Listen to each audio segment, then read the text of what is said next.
अस्सलामु अलैकुम वरहमतुल्लाहि वबरकातुह।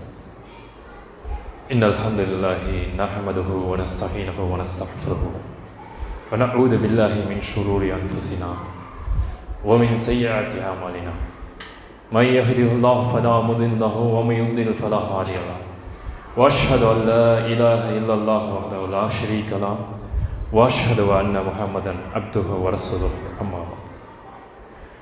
அந்த ஏகரிவனின் சாந்தியும் சமாதானமும் அன்னலார் நபிகள் நாயகம் ஸல்லல்லாஹு அலைஹி வஸல்லம் அவர்கள் மீதும் அன்னாரின் குடும்பத்தார் மீதும் அவருடைய சத்திய பாதையிலே சென்ற சத்திய சஹாபாக்கள், சஹாபிய பெண்மணிகள், தாபீன்கள், தபோ தாபீன்கள், மேலும் இந்த ஏகத்துவத்தை தன் உயிர் மூச்சாக எடுத்துக்கொண்டிருக்கின்ற நம் அனைவரும் மீதும் உண்டாவதாக என்று பிரார்த்தித்துக் கொண்டவனாக இந்த உரையை ஆரம்பம் செய்கிறேன்.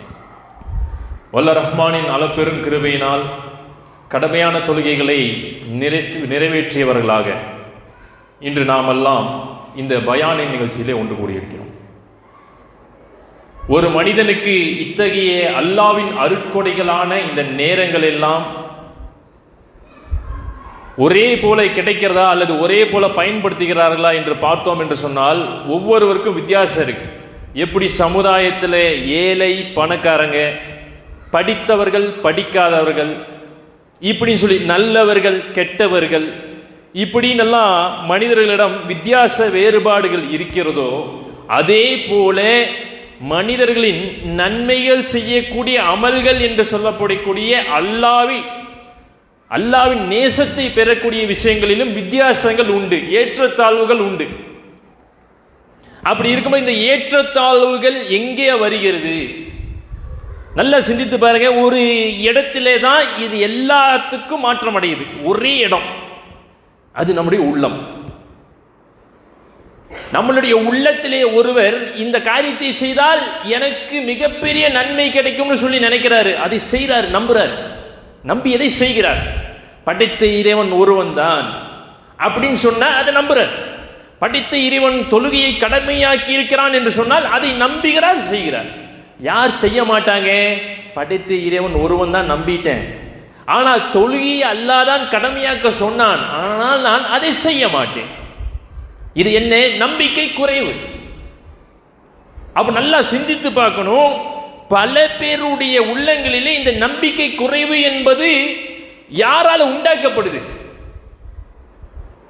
யாருடைய எல்லா உள்ளத்திலே பலவீனங்கள், ஈமானுடைய பலவீனங்கள் தொய்வடைகிறதோ அல்லது சரியாக பாதுகாக்கப்படவில்லையோ அந்த இடத்துல வேட்டையாடுவதற்கென்றே ஒருவன் இருக்கிறான். இப்லீஸ் இருக்கிறான். அவனுடைய அசிஸ்டன்ட் யாரு? சைத்தான்கள். இப்லீஸ் ஒருத்தனா இருப்பான், சைத்தானை பல இடத்துல பரவ விட்டுருக்கான். அவனுடைய ஒரே நோக்கம் என்ன? எப்படியாவது ஒரு மனிதனை அல்லாஹ்வை நினைவு கூறுவதை விட்டு தடுத்தே ஆக வேண்டும். எப்படி தடுக்கணும்?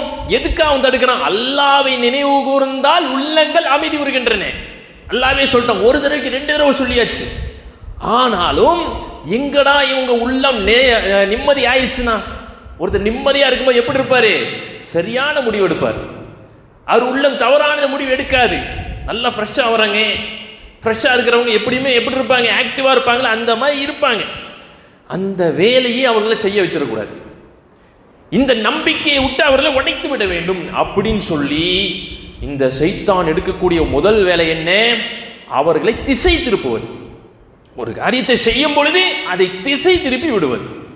நபிகள் நாயகம் ஸல்லல்லாஹு அலைஹி வஸல்லம் சொல்றாங்க, இன்னமல் அமலு பின்னியத், செயல்கள் அனைத்தும் எண்ணங்களை பொறுத்தே அமைகின்றன. இது எது வரைக்கும்? எண்ணங்களை பொறுத்து. நீங்க நினைச்சீங்க தானங்க செய்ய முடியும். நான் நினைக்கலையே, அல்லாஹ் தானே நாடுறான், நாடலையே அப்படின்னு நம்ம அழகா பேசிடலாம். ஆனா நல்லா சிந்தித்து பாருங்க. அல்லாஹ் நாடினானா? சாப்பிடும்போது அல்லாஹ் நாடிட்டான், அதனால சாப்பிட்டுட்டேன். அல்லாஹ் நாடினான், இன்னைக்கு என் வேலைகளை செய்துட்டேன்னு சொல்றோம். நல்லா பாருங்க, ஏதோ ஒரு பக்க விளைவுகள் வரும்பொழுது அந்த காரியத்தை செய்யணும். நல்ல ஒரு செய்தியை சொல்லணும்னா, ஒரு அசிங்கத்தை மிதிச்சிட்டோம். அந்த அசிங்கத்தோடு நடந்தா 4 பேர் என்ன பார்த்து என்ன சொல்லுவாங்க? என்னப்பா இப்படி அசிங்கத்தை மிதிச்சு நடந்துட்டு இருக்கே, காலைக்கு இது கழுவுனா என்ன அப்படின்னு கேட்பாங்க. உடனே என்ன பண்ணுவாங்க? மனம் தூய்மையான தண்ணியை தேடும். தூய்மையான தண்ணி எடுத்து கால்களை சுத்தம் செய்த பிறகுதான் மக்களிடையே வருவாங்க. சட்டையில ஒரு அசிங்கமாயிருச்சு, அது துடைத்து விட்டு தான் மக்களிடம் வரணும்னு நினைப்பாங்க. மூஞ்சியில ஒரு கரை பட்டுருச்சு, அதை மூஞ்சி கழுவிட்டு தான் மக்களிடம் வரணும். ஒரு இடத்துக்கு போகணும்னா சுத்தபத்தமா குளித்து விட்டு, அதே போல இந்த ஸ்கூலுக்கு போறதோ காலேஜுக்கு போறதோ அலுவலுக்கு போறதோ எங்கவா இருக்கட்டுமே சுத்தமா போகணும்னு நினைக்கிறோம்ல. அதுல வந்து அல்லாஹ் நாட்டிட்டான் அதனால தான் நான் சுத்தமானேன்னு சொல்லுவாங்களா? அல்லாஹ் நாட்டம் தான் எல்லாமே. சில விஷயங்களில் நாம் எதிர்வினையாக பேசக்கூடியதை கூட அந்த இடத்துல நம்ம என்ன பண்ண மாட்டோம், பேச மாட்டோம். இந்த வேலையை இப்படி தான் செய்யணும், நான் தூய்மையானதான் மக்களிடம் போக வேண்டும் இப்படிங்கிறதுல உறுதியா இருக்கக்கூடிய ஒரு மனிதன் மார்க்க விஷயங்கள் என்று வரும்பொழுது தன் எண்ணத்திற்கு இரண்டாவது ஒரு வாய்ப்பை கொடுத்து விடுகிறான். இதனால எனக்கு என்ன ஆயிரப்போகுது, நம்பிக்கை இல்லை அப்படிங்கிறதை வெளிப்படுத்தக்கூடியவராக இருந்தார். அப்போ இன்னமல் அமல் பின்னியத் செயல்கள் அனைத்தும் எண்ணங்களை பொறுத்து தான் அமைகிறது.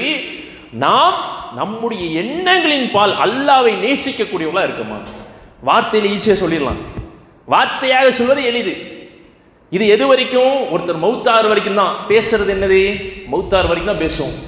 மௌத்தான பிறகு என்னுடைய சொந்தங்கள் எல்லாம் ரொம்ப கஷ்டமா இருக்கீங்க, நான் நடந்து வரேன்னு யாரும் நடக்கிறாங்களா? இங்கிருந்து என்ன அவ்வளோ தூரம் சுமந்து போறீங்களே, உங்களுக்கு அந்த சுமையை கொடுக்க மாட்டேன்னு சொல்றாங்களா? நல்லா சிந்தித்து பாருங்க. அவர்களுடைய செயல்பாடுகள் மௌத்துக்கு அப்புறம் முடிந்து விட்டது. ஆனால் அவர்களுக்காச்சும் மௌத்துக்கு அப்புறம் தான் முடிஞ்சிச்சு. நாம் உயிருடன் இருக்கும் பொழுதே மௌத்தான நிலையை அடையக்கூடிய ஒரு உள்ளத்தை நாம் பெற்றுவிடக் கூடாது என்பதில் உறுதியாக இருக்கு. ஈமான்கிறது அதுதான், இறை நம்பிக்கை என்பது அதுதான். நல்லா சிந்தித்து பாருங்கள். சிந்திக்க மாட்டீர்களா, சிந்திக்க மாட்டீர்களா அல்லாஹ் கேட்கிறானே. சிந்திப்பதற்கு தான் இந்த வாழ்க்கை. குல்லு நஃப்ஸின் தாயிகத்துல் மௌத், இந்த மரணத்தை ஒவ்வொரு உயிரும் சுவைத்தே ஆக வேண்டும். அதுக்குள்ளர அந்த எண்ணங்களை எப்படி நினைப்பாங்க பாருங்க. எனக்கு சரியான நேரம் அமையல, காலம் அமையல, ஊர் சரியில்லை, என் கூட சேர்ந்தவங்க சரியில்லை, அவங்க அப்படி இருக்காங்க அதனால நான் இப்படி இருக்கேன், என் பெற்றோர்கள் அப்படி இருக்காங்க அதனால நான் இப்படி இருக்கேன், இப்படிங்கிறது ஏற்றுக்கொள்ளவே படாது. ஏன்னா அல்லாஹ் சொல்லிட்டான். ஒரு உதாரணத்தை சொல்றமே, உலகத்திலே ஆக மோசமான ஒரு உதாரணத்தை அல்லாஹ் திருமறை குர்ஆனிலே கூறுகிறான் என்று சொன்னால் அது ஃபிரௌன் தான். மோசமான ஒரு குழந்தை, பச்சிளம் குழந்தையெல்லாம் பார்க்க மாட்டான், கொன்றுவான். தனக்கு ஒரு ஆபத்து என்று சொன்னால் பச்சிளம் குழந்தையெல்லாம் பார்க்கறது கிடையாது, கொன்றுவான். அப்பேற்பட்ட ஒரு சமுதாயத்தில் இருக்கக்கூடிய ஒரு நபரை பற்றி அல்லாஹ் கூறுகிறான் திருமறை குர்ஆன்ல. ஃபிரௌனுடைய கூட்டத்திலே தன்னுடைய இறை நம்பிக்கை மறைத்து வைத்திருந்த ஒருவருடைய தாவா பணியை பற்றி, அழைப்பு பணியை பற்றி சொல்றாங்க.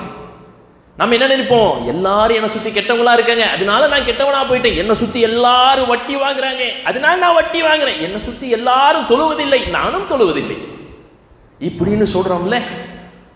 நாம இல்லைனாலும் யாராச்சும் நம்ம கிட்ட சொல்லி கேட்டிருக்கோம்ல. இந்த நபர் என்ன பண்ணியிருக்காரு, ஃபிரௌன் வந்து மூசா அலைஹிஸ்ஸலாம் அவர்களை கொல்வதற்காக எந்திரிக்கிறார். எந்திரித்த உடனே அந்த நபர்கிட்ட என்ன சொல்றாங்க, இந்த இறை நம்பிக்கையை மறைத்து வைத்திருந்த நபர், ஃபிரௌன் அவர்களே, ஒரு நபர் உங்களிடம் அல்லாஹ் ஒருவரை தான் வணங்க வேண்டும் என்று சொல்கிறார், அதற்காக அவரை நீங்க தண்டிக்க போறீங்க. அவர் சொல்வது பொய்யாகவே இருந்தாலும் அந்த பொய் அவரை அழித்து விடும். ஆனால் அவர் சொல்வது உண்மையாக இருந்தால் அல்லாஹ்வுடைய தண்டனை உங்கள் மீது இறங்கிவிடும் என்று சொன்னால் அது உண்மையில நடந்துருச்சுன்னா என்ன ஆகும் சொல்லுங்க அப்படின்னோடனே, ஃபிரௌன் எவ்வளவு பெரிய ஆளு, நான் தான் கடவுள்னு எல்லாத்துக்கிட்டையும் சொல்லிட்டு இருந்த அந்த ஃபிரௌன் என்ன பண்றான், அப்படியே உட்காந்துறான். ஒரு அச்சத்தை அல்லாஹ் உள்ளத்துல போடுறான் பாருங்க. சிந்தித்து பாருங்க, அச்சம் நம் அல்லாஹ் பாருங்க எப்பேற்பட்ட அச்சத்தை அவன் உள்ளத்துல போட்டிருக்கான். நமக்கு எதாவது ஆயிடுச்சுன்னா அந்த ஃபிரௌன் உட்கார்ந்துடுறான். அந்த இறை நம்பிக்கையாளோட பெயரை ஏன் திருமறை குர்ஆன்ல அல்லாஹ் சொல்லணும்? என்ன சுத்தி இருக்கிறது எல்லாம் கெட்டவங்க, பச்சிலம் குழந்தை கிடைத்தாலும் கூட கொன்றுவிடக்கூடிய ஒரு அரசன் கிட்ட நான் இருக்கேன், அவங்க குடும்பத்தில் நான் இருக்கேன், ஆனால் என்னால் முடிந்த தாவாவை நான் செய்யறேன்னு சொல்லி அழைப்பு பண்ணி எங்கிருந்து செய்யறாங்க, உள்ளம் தூய்மையாக இருந்ததுனால. அந்த ஃபிரௌனிடமே சொல்றாங்க, உனக்கு எதாவது ஆகி போச்சுன்னா அப்படின்னா, ஓ நம்ம மனிதன் தான், கடவுளுங்கிறது சொல்லிக்கிட்டாலும் நம்ம மனிதன் தான், நமக்கு அடிப்பட்டா வலிக்கும் என்பதை தெரிந்த ஃபிரௌன் அந்த இடத்துல உட்கார்ந்து விடுகிறார். அந்த நேரத்தில் மூசா அலைஹிஸ்ஸலாமுடைய உயிர் தப்பிக்கப்படுகிறது. அப்ப இந்த இடத்துல சிந்தித்து பாருங்கள், நம்முடைய உள்ளம் என்பது மிகவும் எச்சரிக்கையாக வைத்துக் கொள்ள வேண்டியது. நம்மங்கள் எண்ணங்கள் எப்படி இருக்குதோ அதுதான் நம்மளுடைய செயல்பாடுகளாக இருக்கும். அந்த செயல்பாடுகளிலே நபிகள் நாயகம் ஸல்லல்லாஹு அலைஹி வஸல்லம் அவர்கள் தொழுது கொண்டிருக்கும் பொழுது, ஏன் இப்படி உங்களுடைய முன்பின் பாவங்கள்லாம் பாவங்கள்லாம் மன்னிக்கப்பட்டுருச்சு, அல்லாஹ் மன்னிச்சுட்டானே, இதுக்கு மேலே ஏன் இவ்வளோ சிரமப்பட்டு தொடர்கிறீங்க அப்படின்னு கேட்டோன்னே, என் இறைவனுக்கு நான் நன்றியுள்ளவனா இருக்க வேண்டாமா என்று கேட்குறாங்க. இன்னைக்கு நாம எல்லாரும் இறைவனுக்கு நன்றியுள்ளவர்களாக இருக்க வேண்டும் என்று சொன்னால், நம் கடமைகளை நிறைவேற்றினால் மட்டும் போதாது, கூடுதலாக கடமைகளை செய்ய வேண்டியிருக்கு. இருந்தாலும் இந்த கடமையை முதல் நிறைவேற்றுவோம். நியத்தில் எப்படி வைக்கணும்? என்னுடைய தொழுகை அல்லாஹ் என்னிடம் தான் விசாரிப்பான், மற்றவர் யாரிடம் விசாரிக்க மாட்டான். என் உள்ளத்தை நான் சீர்படுத்திக்கலாம், சரியா தொழுவேன். முதல்ல சுன்னத்தில்லைனால முதல்ல ஃபர்ல முதல் ரெடி பண்ணுவோம். அந்த வக்துக்கு முதல் சப்பு, அடுத்தடுத்த சப்பு, சிறந்ததை விட்டுவிட வேண்டாம் என்கின்ற எண்ணங்களுடன் நாம் பயணம் செய்வோம். அத்தகைய பயணத்தின் போது படைத்த இறைவன் நம்மை ஒரு சாட்சியாக, நம்மை சுற்றி எத்தனை பேர் வேணாலும் இருந்துட்டு இருக்குங்க, எவ்வளவு மோசமான நடந்தால் நாம் நல்லவராக வாழ்ந்து காட்டும்போது அவருடைய உள்ளத்திலே ஒரு அச்சத்தை அல்லாஹ் போடுவான். அந்த அச்சம் இறையச்சமாக மாறும். அவரோடும் இந்த சத்திய பாதையில் வரக்கூடியவர்களாக இருப்பார்கள். ஆகவே நம்முடைய செயல்பாடுகள் அனைத்தும் எண்ணங்களை பொறுத்தே அமைய வேண்டும். அந்த எண்ணங்கள் எல்லாம் படைத்த இறைவனால் நேசிக்கப்படக்கூடிய எண்ணங்களாக திருமறை குர்ஆனிலும் ஆதாரப்பூர்வ ஹதீஸ்களும் குவிந்து கிடைக்கிறது. அதை ஒவ்வொரு நாளும் ஒவ்வொன்றை பின்பற்றக்கூடிய நல்ல மக்களாக உங்களையும் என்னை வல்ல ரஹ்மான் ஆக்கி அருள்வானாக என்று பிரார்த்தித்துக் கொண்டவனாக என்னுடைய இந்த உரையை நிறைவு செய்கிறேன். வாஹிர் தாவானா அல்ஹம்துலில்லாஹி ரப்பில் ஆலமீன். அஸ்ஸலாமு அலைக்கும் வரஹ்மத்துல்லாஹி வபரகாத்துஹு.